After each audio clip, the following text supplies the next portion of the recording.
All right. Here with my friend Mickey. What's up? Thanks for having me. Yes, sir. And from Austin, Texas. And we just wanted to do a quick video to basically talk on what's going on in Texas. Lots going on in Texas. Legislation is happening right now. The Lieutenant Governor, Dan Patrick, is trying to pass a bill called SB 3, Senate Bill 3. Yep. He's strongly for getting it passed. It would completely shut down the hemp industry. Yep. Yeah, it's crazy. Yeah. It already passed through the Senate. It hasn't made it through the House. We're hopeful that it doesn't make it through the House. The House has their own bill. I forget the name of it. That would put regulations on hemp in Texas, and that's what the industry has been asking for this whole time. So theirs is more common sense. Yeah, more Yeah. like, because banning doesn't work, No. but regulating it and getting good practices to make sure everyone that is dealing with it is doing it properly, so that we can keep our market healthy. Yeah. And I think it's crazy that in 2025 people are still trying to ban safe access to cannabis and hemp products. I mean, It is a little backwards. yeah, they're 100% on board with alcohol, which destroys lives, and cannabis that just chills people out. And I mean, we've been seeing this across the country as like, they've been wanting to ban it in Tennessee every year. They've been wanting to ban it in Alabama, Georgia, since they were not as organized as Texas and Tennessee, it did get banned there. Oh, damn. So no one has safe access to it. And what a lot of consumers don't realize is there's money behind all this. So there's always someone behind it. In Tennessee, I believe it's like the ABC distributors, big alcohol distributors. Okay. And they wanted to do the same thing as Texas, is there were some backdoor deals with politicians leading back to like, okay, who's giving them the most money? Yeah. And they wanted to make it so, oh yeah, it's okay to get high. You just have to get high using our drinks. We don't want you to smoke flower and vapes because then we can't control the market. Yeah. So if they can have it run through their alcohol distribution channels, then that's consumers' only option. And I think you said it's similar in Texas, where There is one of the bills that some people are trying to push would make it where you could only sell THC in the form of drinks and through liquor stores. yeah, that's crazy. I believe we can check this later, but I believe it's Bayou City Hemp who's working with like backing that because they have a THC drink company. Yeah, that's crazy. There is it just blows my mind that people are that greedy, and I don't know. It rubs me the wrong way because it's not one company that this would affect. It's not one job that this would affect. This would affect a multi-billion-dollar industry just in Texas, and all these companies have been doing the right thing, following the rules, and it's the staff and the business owner and the consumer that gets punished in all this. Like, everybody loses for one or two companies gain. And that's what I've been trying to tell everybody, is that hemp is the way. It's the best way, for cannabis business. It's and the most accessible cannabis Yeah. in America.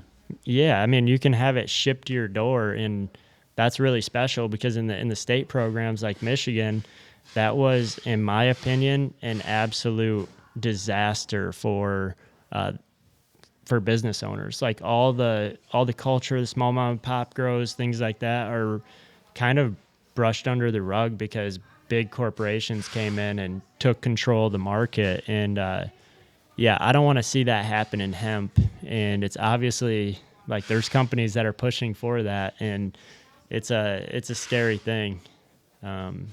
It is, yeah. And you were mentioning how many people it's going to impact. The hemp industry in Texas employs like 50,000 employees. Yeah. And there's like over 8,000 businesses selling hemp, Yeah. licensed hemp retailers in Texas. So it would have a huge impact on our economy and start restricting access to this very needed plant. Yeah. Yeah, and consumers are going to get it regardless. It's just actually taking away safe access and just turning people to the streets, because everybody knows cannabis is not a bad thing, and people are going to keep smoking it, keep consuming it regardless. And The demand will not go down. the demand will not go down, no. And I want you to tell everybody quickly. I know you've got minimal time here. Yeah. Tell everybody about your story with the lieutenant governor. Oh, so yeah, he came into our shop. We believe he came into our shop because we are across the street from a high school. Yeah. But we had already sent a letter to the school informing them that it'd be trespassing for any of their kids to come into our store. Yeah. We've taken so many preemptive, cautious. We're just trying to do it right. He came in the day before the Senate was voting on SB3, trying to get dirt on the hemp industry. He was asking us how many kids get THC from us and how many milligrams there were per serving. And then he got carded himself. His response to getting carded was, "I'm Dan Patrick, the lieutenant governor." Yeah. And our employee was like, "Well, I still need to see your ID." Yeah. So obviously he didn't get anything from us in that sense. Yeah, it's been a crazy ride. Crazy to have such a high-powered individual coming and checking out your shop. I'm happy he's doing his due diligence to go check out what's actually happening in the industry and seeing that it's not as wrong as he thinks it is. Yeah, and I mean, okay, if your kids are as special as you are, like you're Dan Patrick. So if your kids come in and say, "I'm Dan Patrick's kids," does that mean we shouldn't card them? Like, that's how I kind of felt like with him saying who he is. It's like, that doesn't matter. Like, the rules are the rules, and we card everybody. And I think that's one thing is, like, even on LinkedIn and stuff, I see a lot of people bashing the hemp industry.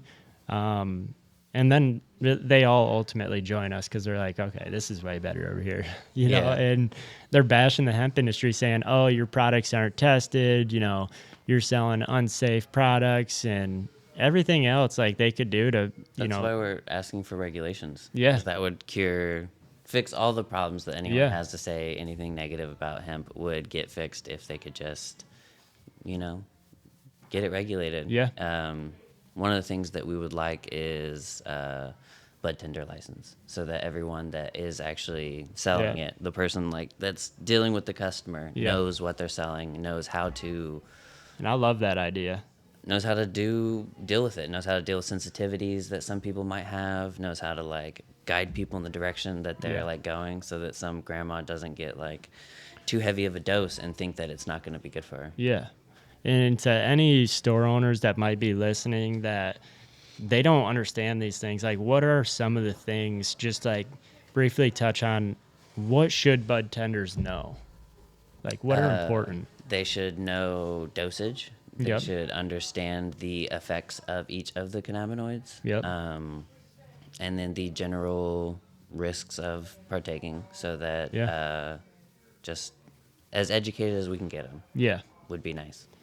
Yeah, and I think even for people that come in specifically into a store and say they don't know what all these things are, they don't know the difference between CBD and THC and THCP, is just having good reference guides too in the store. Like, oh, you're new to this, check this out. This is a dosage chart.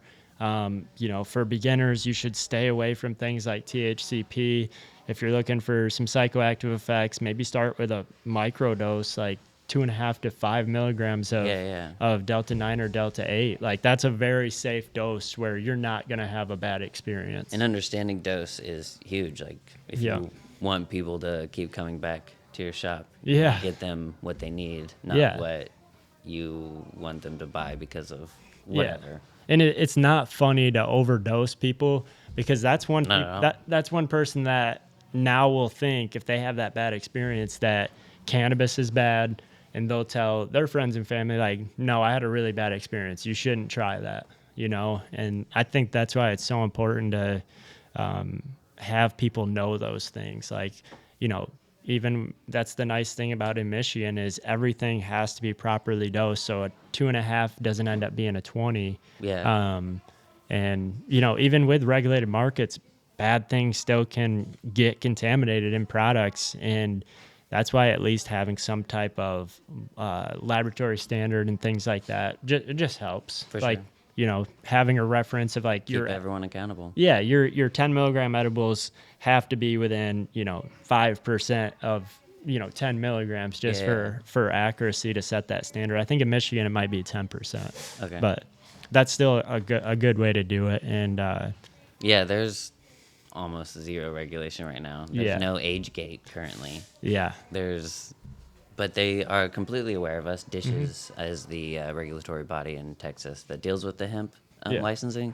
They've come to our shop like 4 times, checking out all of our products. We've passed with flying colors every time. yep. Yeah, and if you guys are in Austin, Texas area, check out the Happy Cactus. They're doing it right. They curate, like Mickey comes all the way out here to make sure that he's buying the best flower for his customers at each tier. There might have been 1 or 2 other people. I can't think of any though that take the time and money to fly out to different places to source their flowers so he can smell it, he can taste it, and I admire that. I think that's like the next level of, you know, of going above and beyond at your business and making sure that you're getting the best stuff, not just relying on somebody. So I think that's really cool. Yeah, my opinion's the best opinion. Yeah. Yep. And I think it's important when you're curating your flower menu is like, you know, don't take someone's word for it because you're going to know your customers better than anybody. You know what you love, and you know it goes a long way just knowing what's on your menu. So Yeah, just trying to do it right. yep. Well, I do have to head out. Thanks for Yes, having me sir. today. Thank you. Appreciate you. Yeah. Till next time. See y'all later. See you later.